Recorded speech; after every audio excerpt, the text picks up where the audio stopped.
Jadi gimana menurut Ibu ini mengenai kasus-kasus tanah yang ada di Indonesia ini? Saya melihat bahwa kasus tanah ini gak pernah berhenti. Ya. Jadi kita yang harus kita pelajari terhadap adik-adik, terutama advokat, kita juga masyarakat umum harus paham ya, bahwa hukum itu tidak berlaku surut, walaupun ada namanya hukum sementara itu apa lupa namanya.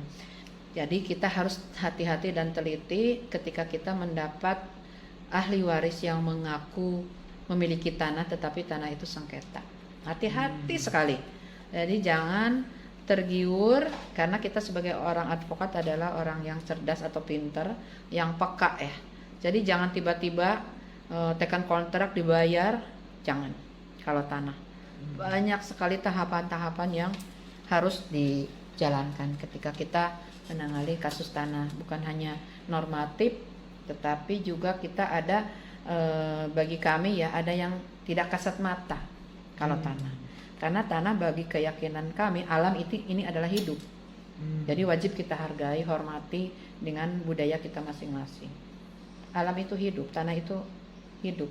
Alam itu kita hargain. Permisi, saya mau ke sini. Saya boleh nggak saya ngambil tanahnya? Kita doakan sesuai dengan agamanya masing-masing. Oh, jadi maksud Ibu ini hidup artinya bisa kita ajak komunikasi? Ada komunikasi bisa. Tapi kita nggak ada melihat wujudnya? Nggak melihat wujudnya, tapi mereka melihat. Oh, mereka melihat. Itu ya? pengalaman saya. Karena hidup, alam itu hidup. Oke, kita bisa komunikasi ini di tanah yang kosong atau di tanah yang ada penduduknya yang sering kita ajak? Jadi kalau komunikasi kita, misalkan kita di tempat yang sedikit tidak banyak orang, kan tentu ada tanah-tanah yang kosong. Nah, misalkan ada halaman sedikit, permisi. Karena kalau ada orang ya pasti kan orang keberatan. Lu ngapain kesini tanah gua, lu datang-datangin?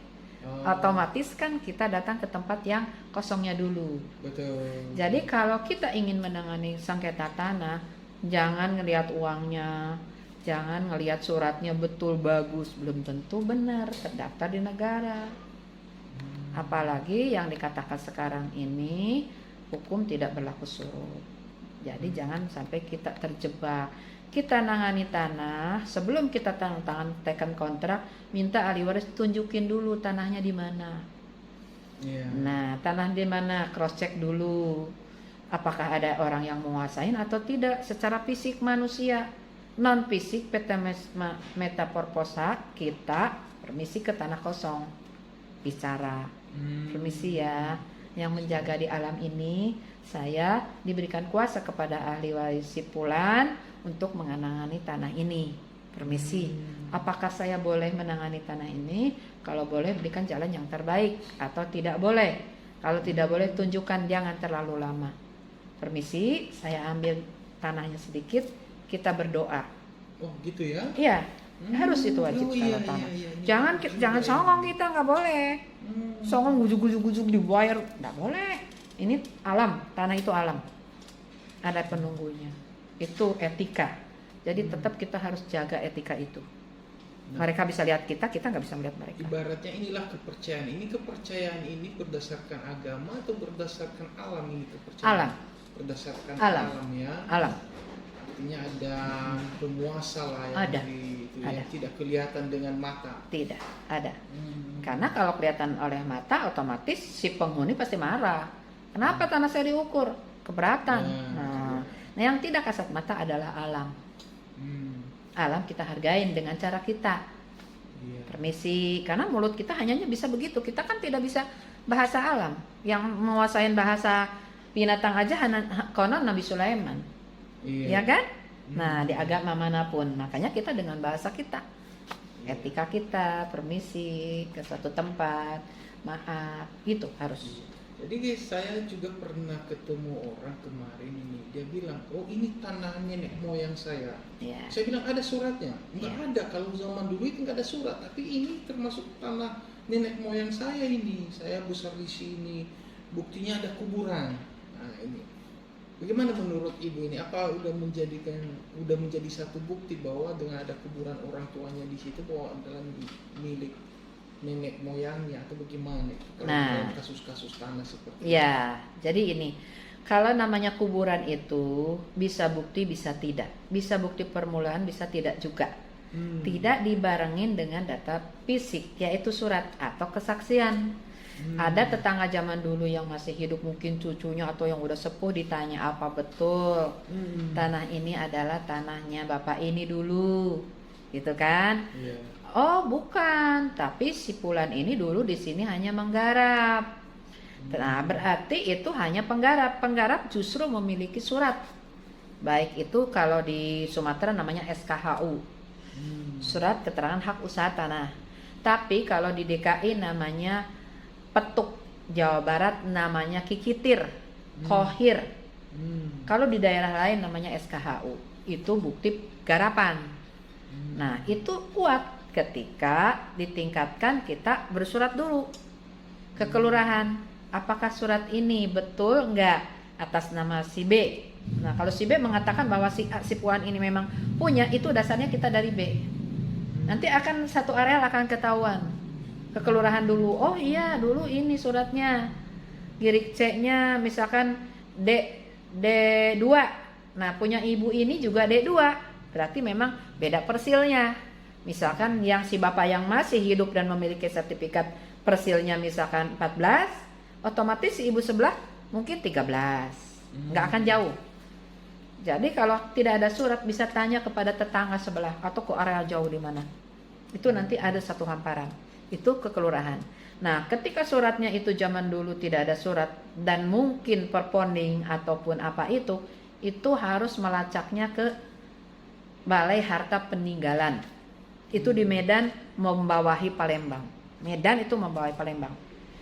Sumatera Selatan itu ke Medan mencarinya. Kalau kami DKI ke jalan MPW, Majelis Pengawas Notaris MT Haryono. Nah, cuman karena di MT Haryono pun kalau zamannya saya ketika ngurus dulu terakhir tahun 2004 itu kami bisa langsung mendata ke BHP. Betul nggak ini tanah atas nama ini? Sudah beralih kemana aja? Oh, misalkan ke PU, ke apa, ada semua terdata di situ. Nah, kalau sekarang harus ahli warisnya, ada ketentuan baru. Tidak bisa kuasa hukumnya.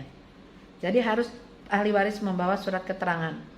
Misalkan anaknya Pak Dodi, si A, si B, si C. Pak Dodi anaknya siapa, cucunya siapa, baru dilayani di BHP, di MT Haryono untuk DKI. Tapi kalau untuk Sumatera itu adanya di Sumut, Medan Barat, Sumatera Selatan, Sumatera Utara, Sumatera semuanya ada di Medan. BHP-nya, Balai Harta Peninggalan, untuk melacak itu yang tidak diketahui teman-teman yang lain yang menangani tanah. Itu. Kalau tidak ada surat, tanya tetangga, minta keterangan untuk data permulaan, baru bersurat ke kantor lurah. Pak Lurah, apakah betul Bapak pernah nggak riwayat tanah Bapak Ibu ini kuburannya di sini, memiliki tanah di sini berapa banyak? Karena ada kalanya ahli waris juga tidak jujur. Satu orang jual tanpa izin yang lain. Sekarang administrasi lebih tertib, tanpa ahli waris semuanya, tidak mau notaris menandatangani. Baru kemarin, Agustus kemarin. Tahun 2020. 2020, iya. Tidak boleh. Wajib ahli waris tidak boleh diberikan kuasa. Zaman dulu kan berikan kuasa, jualin.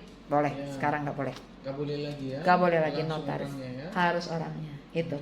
Jadi banyak sekali bahasan-bahasan tentang tentang tanah itu, termasuk tadi orang tua saya meninggal di sini, tapi ahli waris tidak punya surat apa-apa, tidak bayar pajak. Sekarang DKI nggak bayar sekian tahun sita negara. Berapa tahun? Di DKI itu kalau nggak salah punya babek 10 tahun. 10 tahun. Punya babek saya di Cilana KO 10 tahun disita. Akhirnya kita bayar. Untung ada keringanan zaman Pak Ahok. Bebas denda dan bunga bayar saya berapa tuh? Oh iya ya. Iya. Nah, sekarang ini ya sekarang ini lebih tertib ya. Jadi kalau kita menangani sengketa tanah, lebih dahulu adalah tanya dulu keterangan tetangga-tetangga yang mengetahui apa betul ini, mana suratnya, mana PBB-nya. Karena apa? Kita menikmati, menempatin wajib bayar tanah PBB ke negara, sekalipun PBB adalah bukan bukti kepemilikan, tapi wajib bayar. Nah, ketika kita sudah menduduki 15 tahun, tingkatkan ke SHM bisa. Itu seperti itu. Makanya wajib ditingkatkan konversi. Kadang saya melihat, dan ini ada kasus-kasus juga ya. Misalnya dia udah punya tanah ini, dia punya surat lah, namanya akta notaris. Kemudian dia merantau, ya kurang lebih sekitar 15 tahun kemudian dia merantau. Tahu-taunya di belakangnya sudah digarap tanahnya ini. Nah, yang mengeluarkan surat keterangan atau spordandi itu kan dari desa dan kecamatan. Iya. Karena camatnya baru diangkat, namanya juga udah 15 tahun dikeluarkan. Nah, masalah ini kan sering terjadi. Nah, gimana menurut Ibu ini? Artinya ini baru menggarap 3 tahun yang lalu, sementara surat tanah itu sudah ada 15 tahun sebelumnya. Nah, dilaporkan ini ke polisi, dianggap ini adalah perselisihan hak. Karena ini perdata, sementara kalau kita lihat ini kan merupakan penyerobotan lahan. Gimana menurut Ibu yang kasus-kasus seperti itu? Nah, ada kalanya memang di tingkat kepolisian Undang-Undang Nomor 1 Tahun 51 bahwa ketika kasus perdatanya belum selesai, maka pidana tidak boleh ditingkatkan. Itu yang kami tidak sependapat. Karena pidana berbeda dengan perdata. Betul. Perdata itu hak kepemilikan, tapi pidana adalah surat palsu, pemalsuan, penyerobotan. Ya. Jadi seharusnya, ini saya sering diskusi dengan teman-teman di Polda. Sekarang di Polda akhirnya memahami hal itu. Kalau dulu waktu di Polda saya nangani tahun 2000, tahun berapa ya, lupa ya. Itu beliau-beliau tidak mau, Bu Yeti selesaikan dulu perdatanya. Begitu. Akhirnya saya bersurat tahun berapa ya, waktu 99 apa berapa, tanah di Pondok Cabe Udik yang bandar udara. Itu diklaim sama bandar udara, kan ada di Pondok Cabe Udik untuk teknisi mesin-mesin kapal di situ. Itu saya ngurus itu. Itu dulu yang membebaskan tanahnya yang namanya Pak Beni Simampau. Beni Simampau tidak almarhum ya, saya berani ngomong orangnya karena Simampau juga banyak marga, jadi beliau mungkin gimana sehingga ahli waris tidak dilibatkan, digabungkan dengan salah satu sertifikat sehingga sertifikat terbit hanya satu.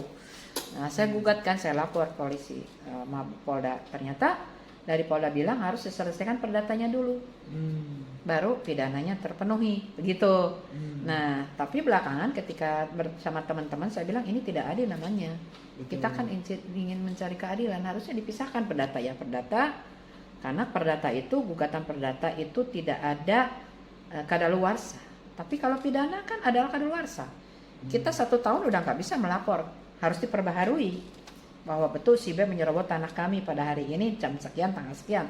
Tapi kalau nyerobotnya 2 tahun lalu, kita juga pasti tidak akan bisa P21 kan, ngobrol dengan teman-teman di Polda. Akhirnya sekarang di Polda memahami pidana-pidana ya jalan, perdata jalan.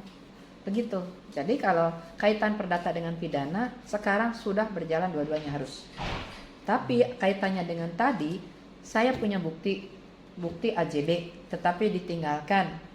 Di sini 15 tahun dikuasain. Ini lebih berhak yang 15 tahun kalau kita nggak gugat.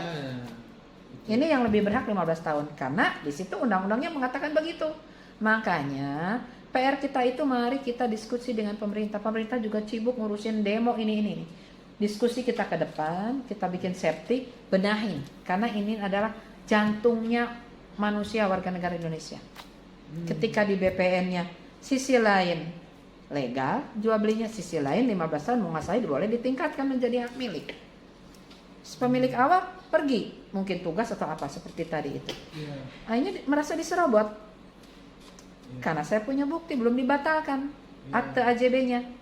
Yang bisa membatalkan AJB notaris adalah PT UN, kan gitu. Tapi tiba-tiba sudah ada lagi pemilik baru karena itu. Di dalam undang-undang pokok agraria, ketika kita menguasai 15 tahun maka boleh ditingkatkan haknya dari PBB menjadi hak milik. Itu. Di mana dilema ini? Ini dilema menurut kita. Pemerintah bukannya tidak tinggal diam seperti saya katakan tadi waktu saya ngambil S2 agraria, kita diskusi gelar, saya nanya kenapa BPN begini? Kami tidak ada waktu untuk ngurus karena kami bukan tim investigasi, bukan polisi. Harus mengecek ini pemilik awalnya siapa. Terus lurahnya menandatangani atau bukan. Kami bukan kewenangan kami. Kami dikejar undang-undang, kejar aturan. Kalau enggak konversi dimutasi gitu. Nah, ini dia yang sering jadi alasan bagi Iya. BPN ini. Nah, dia nggak ada meng-cross check betul nggak yang menandatangani ini lurah atau ya saksi lingkungan setempat. Iya. Nah, ini peluang kadang mafia-mafia hukum ini main di sini. Nah, dengan dibawa semua bukti, surat-surat yang sudah ditandatangani, yang notabene-nya belum tentu itu asli. Iya. Kan bisa saja sekarang ini di stempel di tempat hanya 100.000, Iya. jadi juga stempel gitu kan? Itu Ditiru lagi, terus diserahkan ke BPN, langsung BPN terbitkan. terbitkan. Itu yang saya gelar itu waktu ngambil S2 saya itu. Nggak bisa jawab. Sejauh. Nggak bisa. Dan ada lagi kasusnya, sudah terbit sertifikat, mungkin sekitar 10 tahun yang lalu, terbit lagi sertifikat di objek yang sama. Nah, Ini juga saya melihat ada mafia tanahnya di sini yang bermain. iya. Ya, tentu dalam hal ini dengan satu objek, 2 sertifikat, bagaimana kita bisa membuktikan yang mana yang aslinya di sini? Ya, tentu kan bisa dilihat nanti ya waktu tanda tangan ini, kemudian juga saksi-saksinya saat tanda tangan. Nah, nggak apa-apa kalau masih hidup.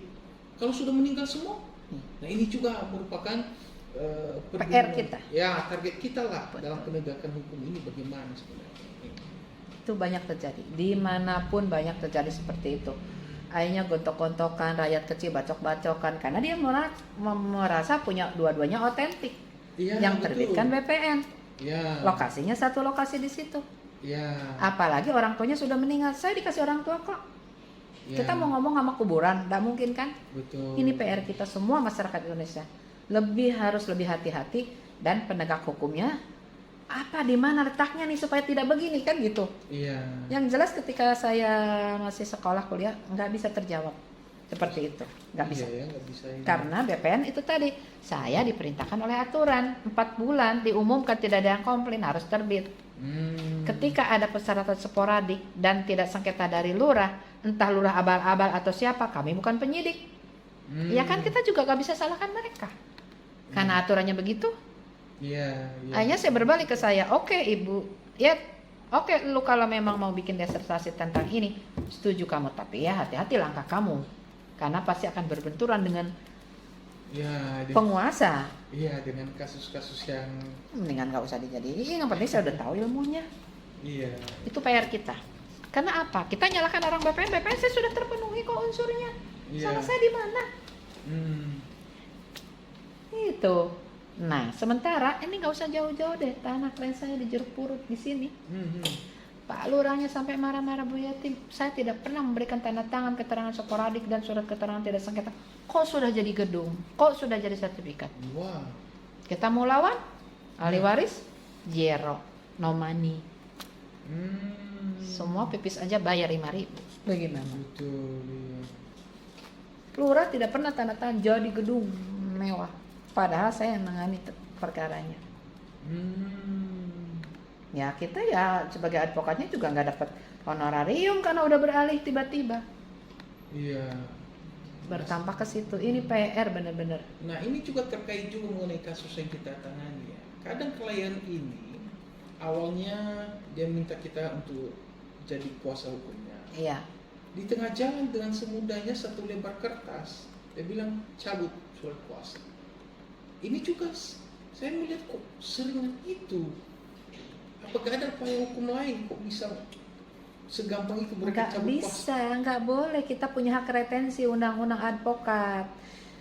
Ini kaitannya dengan wibawa profesi. Ya. Saya tidak pernah ngalamin hal itu ya, kecuali kalau memang lama-lama tidak ada anggaran untuk membiayai kerja, silakan ambil kan gitu. Itu karena ini adalah kita advokat mempunyai hak retensi, hak menahan Betul. ketika kita belum dibayar sesuai kontrak. Makanya ketika kita memang agak sulit ya karena kita jasa. Meyakinkan calon klien itu bukan hal yang membeli kerupuk, bukan. Ya. Jadi dari jauh-jauh hari kita harus membuat kontrak dulu. Kontrak perjanjian kesepakatan penanganan perkara tingkat pertama atau banding. Bikin perjanjiannya.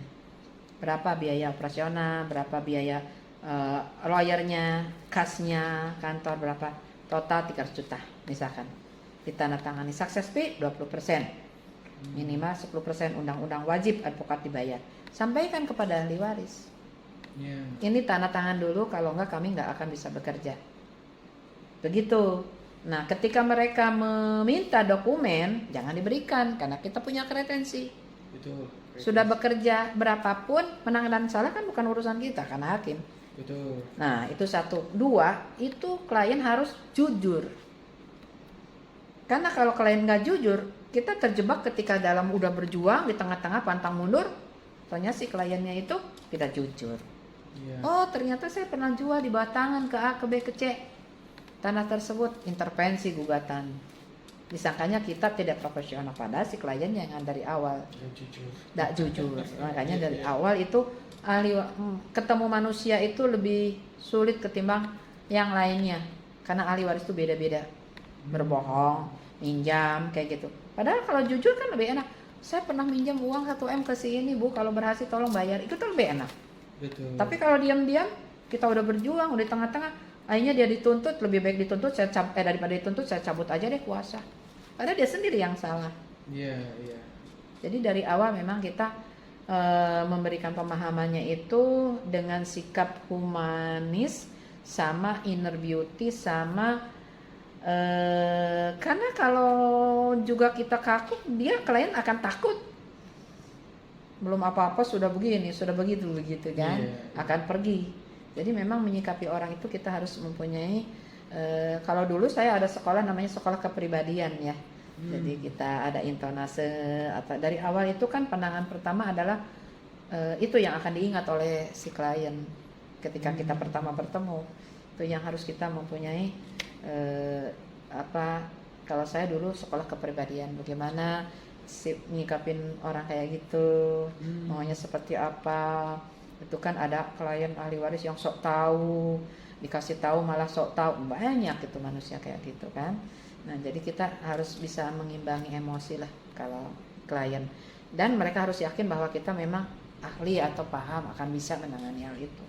Gitu. Jadi kalau dicabut di tengah-tengah itu kita masih bertahan, punya hak retensi untuk tidak diberikan sebelum kita diberikan honor kita.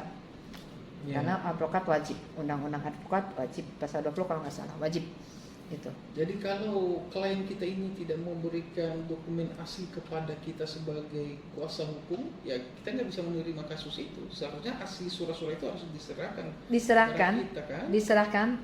Dan ada kita memberikan tanda terima. Iya, tanda terima. Ini kalau udah selesai nanti kita kembalikan semua. Karena kalau tanpa asli kita nggak berperkara, nggak bisa. Hakim tidak mempertimbangkan fotokopi, semua harus asli. Kecuali kalau non litigasi selesai berdamai di meja, itu beda. Dimediasikan selesai. Nah, jadi semua advokat harus, tapi jangan petantang-petenteng, jangan galak, misalkan. Kita punya hak retensi undang-undang. Sampaikan kepada klien kita, Ibu Bapak mohon maaf, kami dilindungi undang-undang, tidak serta-merta mengajukan pencabutan perkara, tetapi hak kami tidak diberikan. Kalau cabut silakan aja ganti lawyer lain, tapi hak kami tolong diberikan dulu semampunya, kan begitu. Jadi kita tetap dihargain. Kita itu adalah officium mobile loh.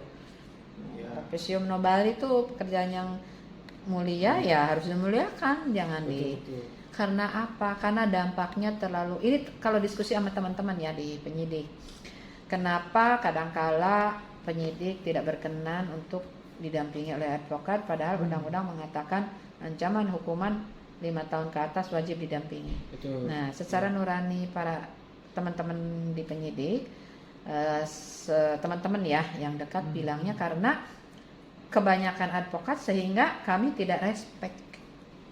Makanya itu undang-undang sudah menentukan nomor 3 tahun 2003, nomor 18 tahun 2003 tentang advokat. Mari kita ikutin itu supaya kita kan harga diri juga penting. Jangankan hanya di Indonesia, luar negeri membaca loh, melihat. Saya punya klien di Kanada bilang, Bu, saya di sana sekali ngomong aja udah kena cas. Kok di Indonesia advokat beratus-ratus membentuk organisasi, kok dibolehkan saja, tidak ada perbaikan. Saya malu saya melihat nontonnya tuh, kayak gitu. Di luar negeri itu advokat tuh sekali cas mah udah berapa, bukan hanya menilai materi aja, karena memang betul-betul dihargain. Tapi di Indonesia ada kalanya penyidik udah nggak usah pakai lawyer, kan padahal sama kita sejawat. Mitra kerja polisi itu penyidik mitra kita. Dalam undang-undang pokok kehakiman di situ jaksa, hakim, lembaga permasyarakatan, advokat sama. Nah, kita bagaimana supaya sama? Ya kita dulu yang memulai dari diri kita, bagaimana supaya kita sama. Jangan berjubel-jubel mendirikan organisasi profesi yang ngaku-ngaku advokat. Di situ yang berhak melakukan pendidikan, penyumpahan itu adalah organisasi profesi yang ada terdaftar di dalam undang-undang. Itu dulu kita pahamin dulu. Bukan berarti kita tidak mengakuin yang namanya undang-undang baru atau itu namanya derajat ya. Tapi kan kita hargain dulu yang pertama, belum ada putusan pengadilan yang mengatakan itu adalah cacat atau undang-undang gagal, nggak ada. Undang-undang advokat nomor 8 tahun 2018 tahun 2003 tidak ada yang dikatakan itu cacat hukum, nggak ada. Sehingga saya membentuk baru, nggak ada. Karena kalau rezeki itu di tangan Tuhan, nggak perlu pindah sana pindah sini, rezeki di tangan Tuhan dan kemampuan kita, skill kita. Betul. Memahami materi, meyakinkan klien dan objek yang memang benar, pasti itu. Karena ya, saya melihat juga banyak organisasi advokat yang bermunculan akhir-akhir ini hanya dengan akta notaris, pendaftaran ke Menkumham udah mengatakan bahwa ini saya adalah organisasi advokat. Nah, kalau kita lihat dari undang-undang advokat itu hanya 8 organisasi advokat yang diakui oleh undang-undang. Nah, dengan banyaknya organisasi advokat sekarang ini, bahkan juga saya melihat organisasi advokat yang baru dibentuk bisa juga diangkat sumpahnya di pengadilan tinggi. Ini juga satu pertanyaan ya bagi kita sebagai advokat. Kok begitu mudahnya untuk disumpah sementara kualitas advokat itu sendiri belum tentu. Nah, hanya dengan ijazahnya SH, dia sudah 2 tahun dari tamat, udah diangkat sumpah di pengadilan tinggi. Nah, gimana menurut Ibu lah kalau kita diskusi di sore hari ini mengenai organisasi advokat yang makin hari makin mubazir sekarang ini? Ya, makanya kan sebenarnya advokatnya sendiri kita tidak bisa menyalahkan KPT karena ada SEMA, ya kan, bahwa boleh siapapun. Terus di dalam pembentukan notaris gampang di setiap tempat banyak notaris, membentuk pendirian organisasi masyarakat gampang. Di AHU juga diterima dirjen AHU, itu gampang. Jadi kembali kepada diri kita sendiri, apakah kita mau dikatakan sebagai advokat yang berkualitas yang terdaftar di dalam kitab undang-undang atau tidak? Nah, kalau tidak berarti ya mencerminkan mempunyai anak cucu yang tidak terdaftar di dalam kitab undang-undang. Kembali kepada diri kita. Bisa lama-lama bisa PKPA, bisa nyari uang itu ini kan gitu akhirnya. Padahal di situ jelas-jelas yang bisa mengadakan pendidikan dan penyumpahan walaupun melantikan itu adalah organisasi profesi yang terdaftar di dalam kitab undang-undang. Iya, berarti hanya yang 8 ini. Hanya yang 8 itu karena menurut undang-undang. Tapi kalau menurut keinginan saya sendiri, saya mampu nggak sampai 100 juta bikin. Betul. Saya ngurusin kongres HPI ini lebih dari pendirian dari awal, lebih uang saya. Tapi saya tidak mau mencederai undang-undang. Saya tidak mau mewariskan ke anak cucu yang bukan di luar konteks undang-undang. Bisa. Sangat bisa saya kalau mau mendirikan pendirian seperti yang dikatakan tadi, saudara. Apa namanya? Dikatakan tadi, sangat bisa ada uang jadi. Betul. Di situ. Tapi apakah itu negara kita? Belum lagi pemerintah lagi sibuk ngurus ini, ngurus itu. Masa advokatnya juga mau begini? Kan sepertinya tidak Kalau saya lihat itu dengan menjamurnya advokat ini, kadang pun mereka bersikap tidak seperti advokat lagi, tidak profesional, hampir seperti orang biasa begitu saja. Dilihat dari cara berpakaiannya, terus juga tata keramanya, cara bicaranya, ya seperti orang biasa. Biasanya kan ya advokat ini dilihat dari penampilannya, terus ilmu hukumnya juga saat dia bicara. Nah dengan banyaknya advokat ini sekarang ini, mungkin ada berupa solusi ke depan yang kita minta dukungan dari pemerintah agar dikembalikan ke undang-undang advokat ini. Ya bagi advokat yang lain juga yang sudah bergabung di organisasi advokat yang baru bisa kembali. Terlebih kita sekarang ini organisasi HAPI ini yang sudah tua dan sudah lama dan ada namanya dalam undang-undang advokat. Nah, kita bisa mengajak semua yang sudah advokat di luar organisasi advokat ini untuk bisa bergabung dengan kita. Bukankah begitu ya Kakanda ya? Ya, yang saya itu seperti itu, yang saya inginkan seperti itu. Adik-adik itu harus sering banyak membaca. Ya, ya.